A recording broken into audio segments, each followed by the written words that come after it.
OpenAI s'associe à Malte pour offrir à tous les citoyens un accès gratuit à ChatGPT+.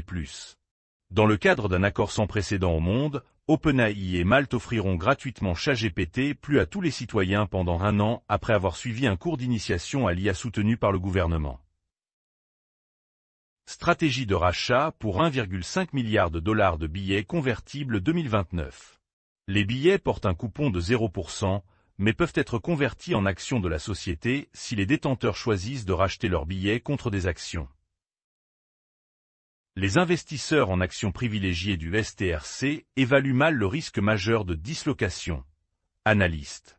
Les contractions potentielles de la liquidité sur les marchés secondaires et la hausse des rendements des obligations d'État pourraient causer des problèmes aux actionnaires privilégiés à durée indéterminée.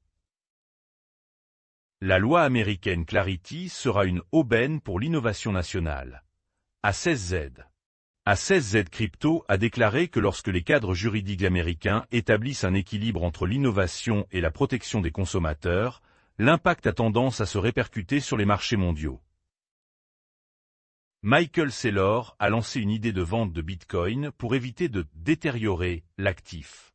Le président exécutif de la stratégie, Michael Saylor, a déclaré que continuer à utiliser le mantra Bitcoin, ne jamais vendre, pourrait finalement saper l'actif même autour duquel son entreprise est construite.